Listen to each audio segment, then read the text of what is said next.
নমস্কাৰ এই মুহূৰ্তত আহি পৰিছে সন্ধিয়াৰ কেইবাটাও গুৰুত্বপূৰ্ণ খবৰ আৰু এনে ধৰণৰ খবৰসমূহ নিতৌ চাবৰ কাৰণে চেনেলটো সাবস্ক্ৰাইব কৰি ভিডিঅ'টোত এটা লাইক কৰি দিব। প্ৰথমটো খবৰ ৰাজ্যৰ কোটি কোটি পৰিয়ালে লাভ কৰিব 300 ইউনিট পৰ্যন্ত বিনামূলীয়া বিজুলী।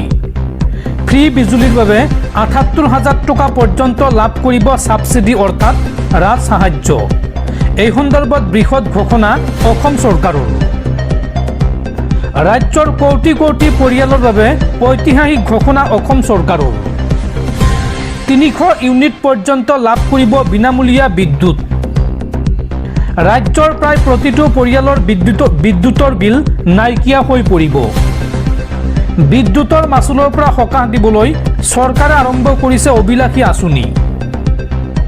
ঘৰত বহিয়েই অনলাইন যোগে অতি সৰল প্ৰক্ৰিয়াৰে কৰিব পাৰিব এই আঁচনিত পঞ্জীয়ন। সৌৰ পেনেল স্থাপনৰ বাবে ৭৮,০০০ টকা পৰ্যন্ত লাভ কৰিব ৰাজ সাহায্য। সুলভ ঋণ আৰু অতি সৰল পঞ্জীয়ন প্ৰক্ৰিয়াৰে লাভ কৰিব এই সুবিধা। ইয়াৰ বাবে আপুনি সাজু কৰক আপোনাৰ নথিপত্ৰ। PM সূৰ্যঘৰ আঁচনিৰ জৰিয়তে এই সুবিধা আপোনালোকে লাভ কৰিব। অনলাইনত আজিয়েই কৰক আবেদন। পৰৱৰ্তী খবৰ পেট্ৰল ডিজেলৰ দাম বৃদ্ধিৰ পিছতে অসমবাসীলৈ বিশেষ আহ্বান ৰাজ্যৰ পৰিবহণ মন্ত্ৰী চৰণ বড়োৰ। চৰণ বড়োৱে এই সন্দৰ্ভত কয় যে ব্যক্তিগত বাহনৰ পৰিৱৰ্তে অসমৰ ৰাইজে ব্যৱহাৰ কৰক ৰাজহুৱা পৰিবহণ ব্যৱস্থা। বাছ বা ৰেল ব্যৱহাৰ কৰক ৰাজ্যবাসীয়ে। দেশজুৰি পেট্ৰল আৰু ডিজেলৰ দাম বৃদ্ধি পোৱাৰ সময়তে অসমৰ পৰিবহণ মন্ত্ৰী চৰণ বড়োৱে ৰাজ্যবাসীক ব্যক্তিগত বাহনৰ ব্যৱহাৰ কম কৰিবলৈ আহ্বান জনাইছে। মন্ত্ৰীজনে কয় যে নিজৰ গাড়ী ব্যৱহাৰ কৰাৰ পৰিৱৰ্তে ৰাইজে বাছ আৰু ট্ৰেইনৰ দৰে ৰাজহুৱা পৰিবহণ ব্যৱস্থা ব্যৱহাৰ কৰিব লাগে। তেওঁ লগতে কয় যে গুৱাহাটীত গ্ৰীণ বাছৰ সংখ্যা বৃদ্ধি কৰাত কিছু সমস্যাৰ সৃষ্টি হৈছে। মন্ত্ৰীজনে গ্ৰীণ বাছসমূহ সঠিকভাৱে ৰখা আৰু পৰিচালনাৰ বিষয়ত চকু দিব বুলি আশ্বাস দিছে। এই আহ্বানে ৰাজ্যবাসীক পেট্ৰল ডিজেলৰ খৰচ কমোৱাৰ লগতে পৰিৱেশ সুৰক্ষাৰ দিশতো সহায় কৰিব বুলি আশা কৰা হৈছে। পৰৱৰ্তী খবৰ আজি দেশজুৰি বন্ধ থাকিব সকলো ফাৰ্মাচী। 24 ঘণ্টাৰ বাবে আপুনি নাপাব পাৰে জীৱনদায়িনী ঔষধ। অফলাইন অনলাইন ঔষধ বিক্ৰী বন্ধ থাকিব আজিৰ দিনটোত সমগ্ৰ দেশত। 24 ঘণ্টাৰ বাবে আপুনি নাপাব পাৰে জীৱনদায়িনী ঔষধ। অফলাইন অনলাইন ঔষধ বিক্ৰী বন্ধ থাকিব আজি সমগ্ৰ দেশত। আজি দেশজুৰি বন্ধ থাকিব সকলো ফাৰ্মাচী আৰু ডিষ্ট্ৰিবিউটৰ। কেমিষ্ট এণ্ড ড্ৰাগিষ্ট এছ'চিয়েশ্যনৰ আহ্বান মৰ্মে এই বন্ধৰ কাৰ্যসূচী হাতত লোৱা হৈছে। GSR জাননী প্ৰত্যাহাৰৰ দাবীত এই বন্ধৰ আহ্বান ফাৰ্মাচীসমূহ। ভেজাল আৰু নিচাযুক্ত ঔষধ বিক্ৰীৰ বিৰুদ্ধেও ব্যৱস্থা গ্ৰহণৰ দাবী। অৱশ্যে এই প্ৰতিবাদৰ সময়ছোৱাত প্ৰতিখন জিলাতে খোলা থাকিব 4 পৰা 5খন ফাৰ্মাচী। জৰুৰীকালীন সেৱা ব্যাহত নহ'বলৈ এই সিদ্ধান্ত এছ'চিয়েশ্যনৰ। দৰ্শকসকল আৰু বহুতো গুৰুত্বপূৰ্ণ খবৰ আছে।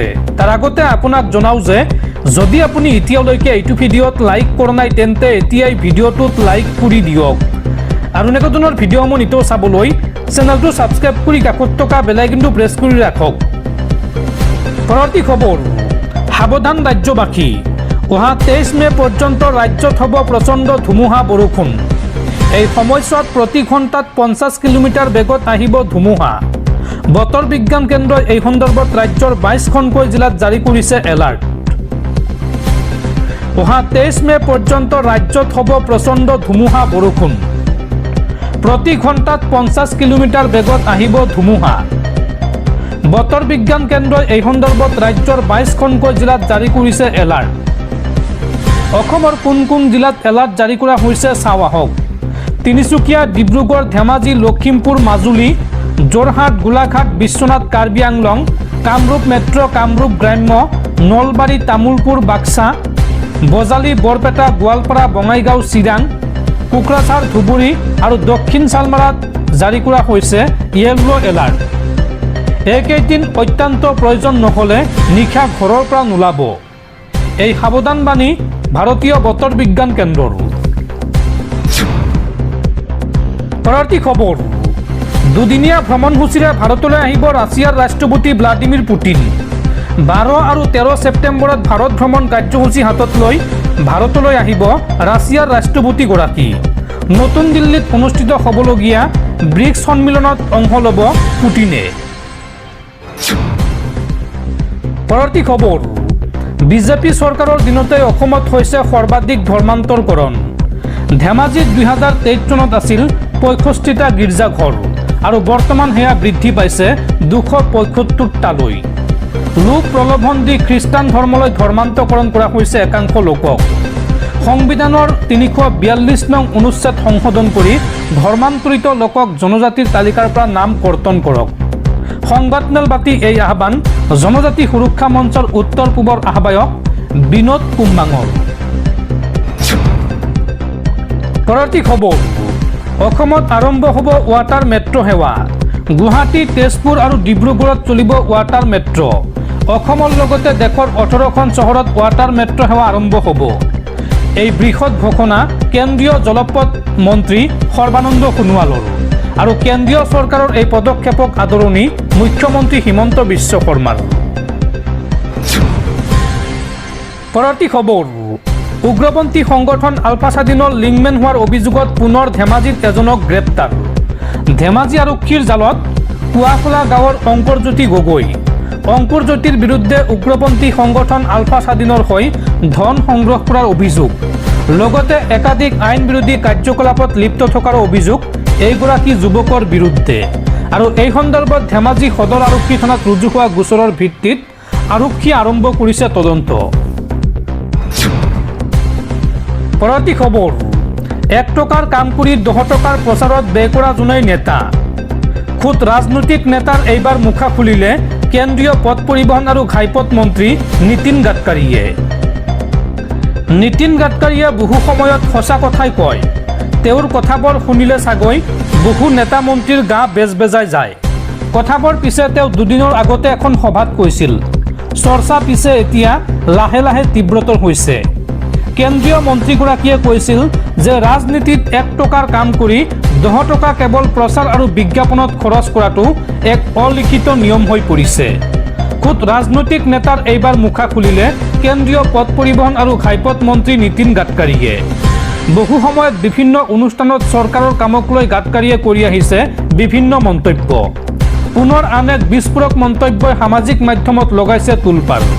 বৰ্তমানৰ ৰাজনৈতিক নেতাসকলৰ কাম কৰাতকৈ প্ৰচাৰ লাভ কৰাৰ যি প্ৰৱণতা তাক তীব্ৰ সমালোচনা কৰিছে নীতিন গাডকাৰীয়ে। পৰৱৰ্তী খবৰ, ইৰাণ আমেৰিকা যুদ্ধক লৈ ডাঙৰ খবৰ। ইৰাণৰ সৈতে আৰু যুদ্ধ নকৰোঁ বুলি ঘোষণা মাৰ্কিন ৰাষ্ট্ৰপতি ডনাল্ড ট্ৰাম্পৰ। মুছলমান দেশৰ আহ্বানৰ পিছতে এই ঘোষণা ট্ৰাম্পৰ। ইপিনে ট্ৰাম্পৰ আগত কেতিয়াও আত্মসমৰ্পণ নকৰোঁ বুলি স্পষ্ট ঘোষণা ইৰাণৰ। মুছলমান দেশৰ আহ্বানৰ পিছতে ট্ৰাম্পৰ সুৰ সলনি। সাময়িকভাৱে ইৰাণৰ ওপৰত আক্ৰমণ বন্ধ ঘোষণা মাৰ্কিন প্ৰেছিডেণ্ট ট্ৰাম্পৰ। কাটাৰ, ছৌদি আৰৱ, UAEৰ আহ্বানৰ পিছতে এই সিদ্ধান্ত ডনাল্ড ট্ৰাম্পৰ। উল্লেখযোগ্য যে আজি ইৰাণত ভয়ংকৰ আক্ৰমণ কৰাৰ পৰিকল্পনা ৰচিছিল আমেৰিকাই আৰু আক্ৰমণৰ প্ৰাক মুহূৰ্তত ট্ৰাম্পে সলনি কৰিলে পৰিকল্পনা। বুজাবুজিৰ বাবে ইৰাণ সন্মত নহ'লে ভয়ংকৰ আক্ৰমণলৈ সকিয়নি ট্ৰাম্পৰ। ইৰাণৰ বিৰুদ্ধে সামৰিক আক্ৰমণ স্থগিত ৰখাৰ ঘোষণা মাৰ্কিন ৰাষ্ট্ৰপতিৰ। পাৰস্য উপসাগৰীয় দেশসমূহৰ অনুৰোধতহে এই সিদ্ধান্ত লোৱাৰ কথা ঘোষণা মাৰ্কিন প্ৰেছিডেণ্টৰ। উল্লেখযোগ্য যে ইৰাণে পাৰমাণৱিক অস্ত্ৰ লাভ কৰিব নোৱাৰিব বুলি মন্তব্য কৰিছে ট্ৰাম্পে। ইপিনে ট্ৰাম্পৰ আগত কেতিয়াও আত্মসমৰ্পণ নকৰোঁ বুলি ঘোষণা ইৰাণৰ ৰাষ্ট্ৰপতিৰ। ইৰাণৰ হিতৰ বাবে সদায় যুদ্ধ কৰি যাম বুলি মন্তব্য বা হুংকাৰ দিছে ইৰাণৰ ৰাষ্ট্ৰপতিয়ে। আলোচনাত মিলিত হোৱা মানে আত্মসমৰ্পণ নুবুজায় বুলি স্পষ্ট কৰি দিলে ইৰাণে। পৰৱৰ্তী খবৰ, যিকোনো মুহূৰ্ততে পতন হ'ব পাৰে তামিলনাডুৰ বিজয় থালাপতিৰ চৰকাৰ। নিৰ্বাচনৰ বাবে প্ৰস্তুতি আৰম্ভ MK ষ্টেলিনৰ। যিকোনো মুহূৰ্ততে অন্ত পৰিব পাৰে তামিলনাডুৰ বিজয় চৰকাৰৰ। তামিলনাডুত TVK চৰকাৰৰ পতন এতিয়া কেৱল সময়ৰ অপেক্ষা বুলি দাবী কৰিছে DMKৰ মুৰব্বী MK ষ্টেলিনে। তেওঁ নিজৰ দলক অতি সোনকালে নিৰ্বাচনৰ বাবে সাজু হ'বলৈ নিৰ্দেশ দিছে। ষ্টালিনৰ মতে যিদৰে টিভিকে চৰকাৰ চলি আছে সেয়া মিত্ৰ দলসমূহে পচন্দ কৰা নাই, সেয়ে এই চৰকাৰ বেছি দিনলৈ স্থায়ী হ'ব নোৱাৰে। সূত্ৰৰ পৰা জানিব পৰা মতে ষ্টালিনে নিজৰ সচিবালয়ক এতিয়াৰ পৰাই নিৰ্বাচনৰ বাবে সাজু হ'বলৈ নিৰ্দেশ দিছে। তেওঁ জনাইছে যে যদি ন্যায়ালয় বা অধ্যক্ষই বিজয়ক সমৰ্থন কৰা 25জন AIDMK বিধায়কৰ পদ বাতিল কৰে, তেন্তে মিত্ৰ দলসমূহে যিকোনো সময়তে বিজয়ৰ দলক দিয়া সমৰ্থন উঠাই ল'ব পাৰে। প্ৰকৃততে বিজয়ৰ চৰকাৰক বাহিৰৰ পৰা সমৰ্থন কৰি আছে দুটাকৈ বাওঁপন্থী দল আৰু VCK। আচলতে এই দলকেইটা DMKৰহে মিত্ৰ দল আৰু ইমান দিনে ষ্টালিনে তেওঁলোকক নিয়ন্ত্ৰণ কৰি আহিছে। সেয়ে তেওঁ যদি বিচাৰে তেন্তে এই দলবোৰে বিজয়ৰ চৰকাৰৰ পৰা সমৰ্থন প্ৰত্যাহাৰ কৰিব পাৰে আৰু তেতিয়া চৰকাৰ যিকোনো মুহূৰ্ততে পতন হ'ব। উল্লেখযোগ্য যে 234খন আসনযুক্ত তামিলনাডু বিধানসভাত সংখ্যাগৰিষ্ঠতাৰ বাবে প্ৰয়োজন 118খন আসন, কিন্তু কোনো দল বা মিত্ৰজোঁটেই এই সংখ্যা স্পৰ্শ কৰিবলৈ সক্ষম হোৱা নাছিল। বিধানসভা নিৰ্বাচনত একক বৃহত্তম দল হিচাপে আত্মপ্ৰকাশ কৰিলেও মেজিক সংখ্যাৰ পৰা কিছু দূৰত আছিল বিজয়ৰ দল TVK। নিৰ্বাচনত বিজয়ৰ দলে 108খন আসন লাভ কৰিছিল। যিহেতু বিজয় নিজে 2খন আসনত জয়ী হৈছিল, সেয়ে তেওঁলোকৰ বিধায়কৰ সংখ্যা 107জন। এনে পৰিস্থিতিত কংগ্ৰেছৰ 5জন বিধায়কে TVK দলক সমৰ্থন কৰিছিল। ইয়াৰ উপৰি দুটা বাওঁপন্থী দলৰ 4জন বিধায়কক বিজয়ৰ কাষত থিয় দিছিল। পৰৱৰ্তী সময়ত VCK আৰু মুছলিম লীগৰ সমৰ্থনত মুখ্যমন্ত্ৰীৰ পদত শপত গ্ৰহণ কৰিছিল বিজয় থালাপতিয়ে। তেওঁৰ পক্ষত সৰ্বমুঠ 120জন বিধায়ক আছিল, যিটো চৰকাৰ চলাবৰ বাবে একেবাৰেই স্বস্তিদায়ক নহয়। ইয়াৰ বাহিৰেও AIDMKৰ কেইবাজনো বিধায়কে বিজয়ক সমৰ্থন কৰিছিল। আৰু এই সন্দৰ্ভত MK ষ্টালিনৰ বিশ্বাস যে AIDMKৰ বিদ্ৰোহী বিধায়কসকলৰ বিধায়ক পদ অচিৰেই বাতিল হ'ব। অধ্যক্ষই নকৰিলেও ন্যায়ালয়ৰ জৰিয়তে এই পদ বাতিল হ'ব পাৰে। তেনেহ'লে বিজয়ৰ চৰকাৰ অস্থিৰ হৈ পৰিব আৰু যিকোনো সময়তে চৰকাৰ ভাঙি যাব পাৰে।